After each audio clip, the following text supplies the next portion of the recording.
Ahora bien, utilizando como base el contenido revisado a lo largo de la clase, podemos llegar a definir cuáles son aquellas características que distinguen a la ciudad, que la definen y la convierten en un producto único de la civilización. Puede definirse a la ciudad como una estructura, pero ¿qué tipo de estructura? Aquella que almacena y transmite bienes. ¿Por qué el almacenamiento? Recordemos que dentro de la historia de la humanidad, inicialmente durante los periodos del Paleolítico, fase inferior y fase superior, la población se organizaba en bandas armadas cuya principal característica es que eran nómadas. No es hasta la época neolítica cuando el ser humano descubre la domesticación de plantas y animales, principalmente la de las plantas que dando inicio pues a la vida agrícola, a la agricultura. A partir de este momento comienza el almacenamiento a tener sentido dentro de la vida del ser humano. Ya no depende de la cacería, ya no depende de los recursos inmediatos, sino que comienza a planificar y a desarrollar una visión de futuro. Debemos guardar hoy para poder alimentarnos mañana. Y la ciudad guarda esa connotación, guarda ese significado y lo expande. Por lo tanto, en una ciudad, ¿qué es lo que vamos a almacenar? En una ciudad vamos a almacenar toda clase de bienes, de artículos, de enseres de distinta naturaleza. Pero no solamente los almacenamos, sino que también los transmitimos. Quiere decir que hablamos de que existe una dinámica permanente de existencias y flujos, porque por un lado acumulamos bienes dentro de esa ciudad, pero también los transmitimos. Existe una circulación de esos bienes dentro de la ciudad.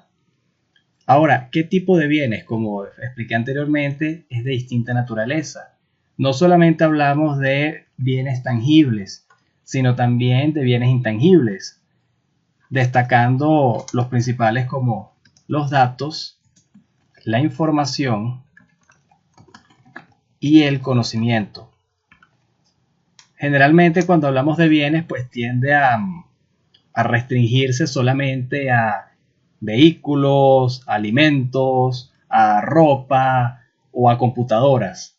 Pero es sumamente importante que consideremos estos tres.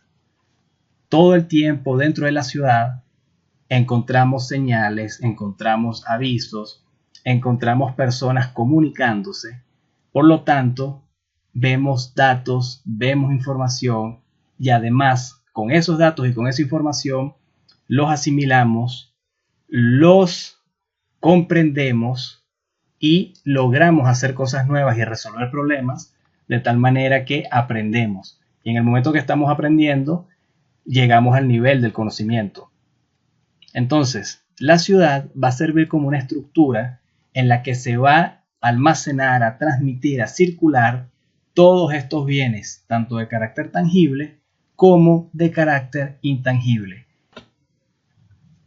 Por otro lado, decimos que existe un elevado número de instituciones dentro de un espacio reducido. Esto viene en coincidencia con la primera aproximación que nos hablaba de la presencia de una gran cantidad de personas diferenciadas y especializadas dentro de una extensión geográfica reducida. Ahora bien, cuando hablamos de instituciones, estas instituciones en términos culturales pues pueden abarcar cualquier actividad realizada por el ser humano. Por ejemplo, una institución de carácter social podría ser la familia. Una institución de carácter jurídico podría ser una ley. Una institución de carácter económico podría ser el sistema bancario. Entonces, cualquier institución es una producción de esas personas que viven dentro de esa ciudad, que desarrollan el entorno urbano en función de sus propios intereses, de sus propias visiones del mundo y de cómo interactúan entre ellos, pero siempre en un espacio reducido. Por lo tanto, vamos a tener una elevada concentración de instituciones. En consecuencia, la amplia complejidad y la gran diversidad institucional va a ser uno de los principales elementos que vamos a observar dentro de una ciudad, diferente a estructuras de carácter más simple que podríamos observar en un entorno rural, con instituciones de menor complejidad y de menor número.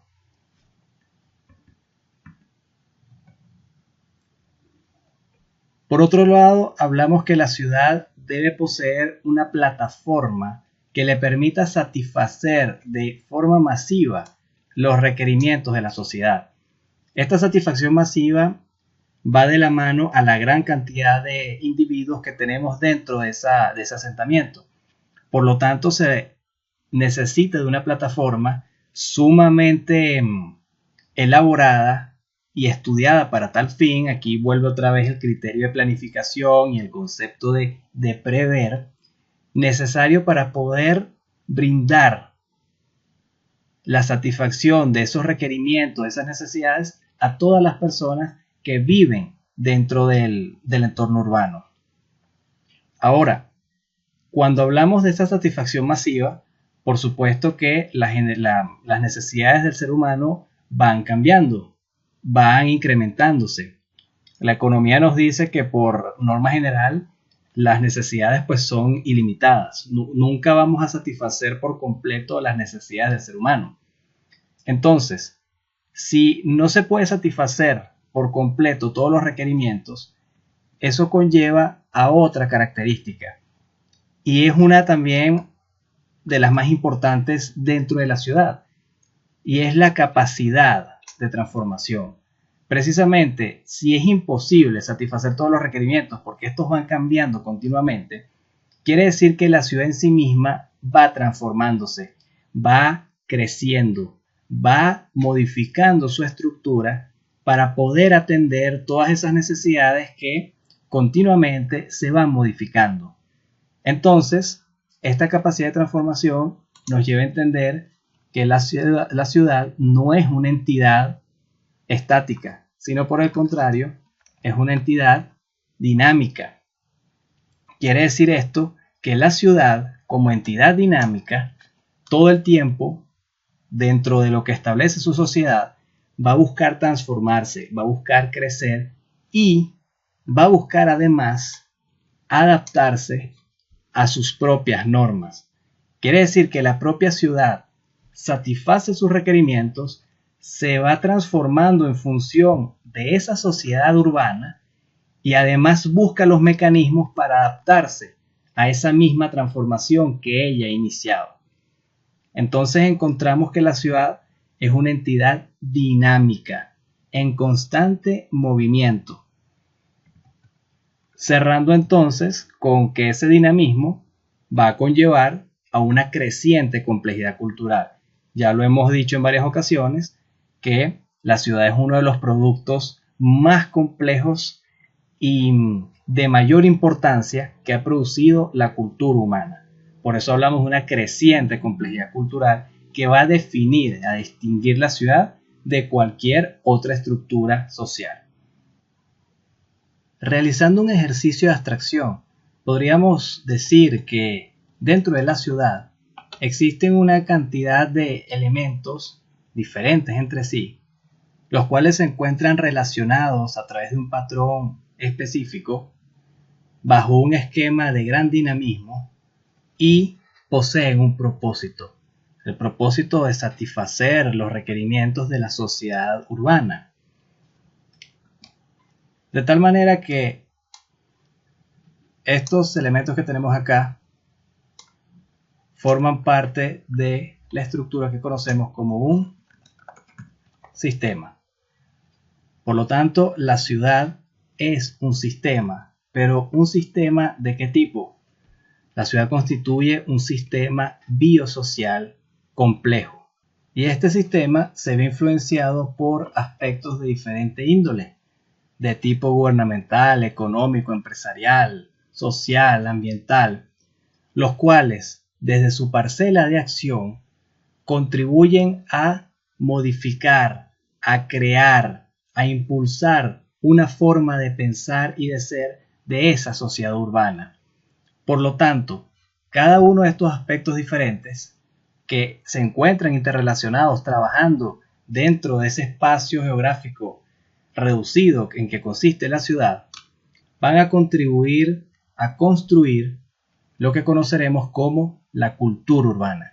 Es la cultura urbana la que distingue una ciudad de otra y es irrepetible, no puede traspasarse de un sitio a otro.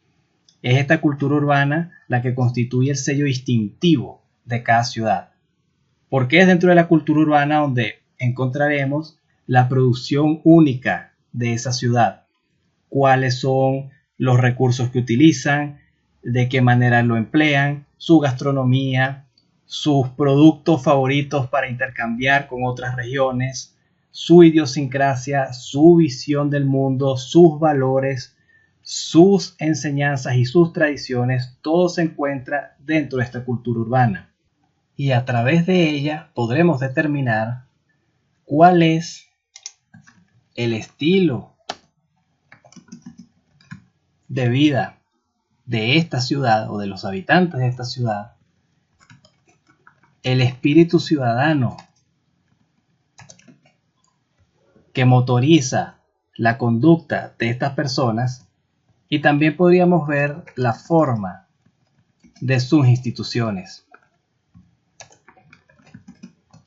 En este caso, si son de tipo inclusiva o extractivas.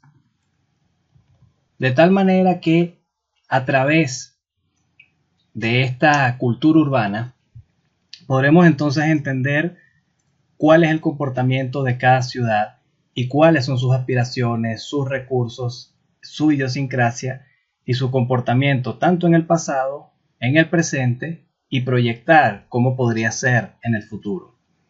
De tal manera que la cultura urbana es la que nos va a permitir establecer todas estas características y a través de sus instituciones detectar si se trata de un patrón inclusivo o un patrón extractivo, lo cual será tema de estudio para próximas clases.